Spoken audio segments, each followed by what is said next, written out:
We never stop working on new features in the Unreal Engine. It's always a work in progress. We're always adding more. So one of the major new things we've added is ambient occlusion technology. This technology enables us to add much more realistic dynamic shadows to scenes using a pixel shader technique. So a pixel shader traverses every single pixel in the scene and looks at how light reflects around and uses that to generate much more realistic shadow highlights on the objects in the scene. So you see much more definition in individual objects and they pop out from the backgrounds. This technique works for characters as well. We've done significant work on the character pipeline. On the left here you see Marcus Phoenix as he appears in Gears of War. And on the right he's being rendered in our new character pipeline. You see there's much greater contrast in the shadows, much greater specular lighting bouncing off of the thing. You see a lot more detail in the character overall. It is also a lot more efficient and enables us to render a lot more characters in scenes. Now, if you remember in Gears of War, you fought the Locust Horde, where the Horde consisted of maybe like 5 or 6 locusts. But now we can really build scenes containing hordes of creatures. And here we have over 100 creatures running around in real time using flocking technology.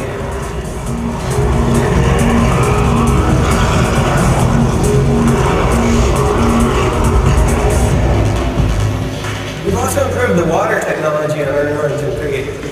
Besides the realistic water physics simulation running underneath, we also have realistic specular and environment reflections bouncing off of the water, so it captures much more of the realistic liquidy feel you see there.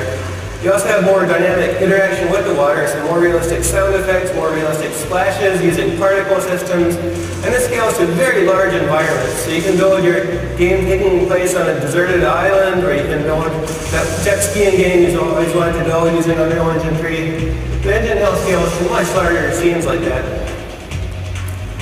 Now, Matinee is the system we use to build all of the Gears of War cinematics, the real-time cinematics that play that in-engine. We've substantially improved this to give artists movie director class control over all the objects in the scene, over cameras, over cuts, and we have a real-time preview now in-engine that gives you all the visual effects of the real cinematic at a level that's not even seen in Hollywood now in their preview tools.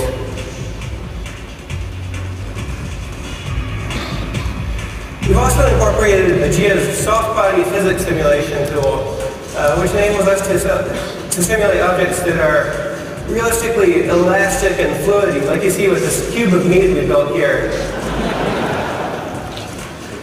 And you can see the player can interact with that, push little pieces of it around, and it's all very elastic and buoyant. This also scales well to fluids. So here you have fluids moving around with viscosity and surface tension, retaining their shape. This enables artists to build environments that are much more organic and real-worldish. You can also destroy them. So the thing that we do after we spent a few years building a beautiful game world, the first thing gamers want to do is blow it up, and now they can do that. So we've implemented some real-time structural analysis tools in Unreal Engine 3 that can determine how objects break apart into pieces given stresses and strains. And here we've applied that so that we have a building built out of concrete with a steel structure underneath. And you can see the player can go around and blow holes in the concrete, destroy the structure of the level, while the steel remains underneath.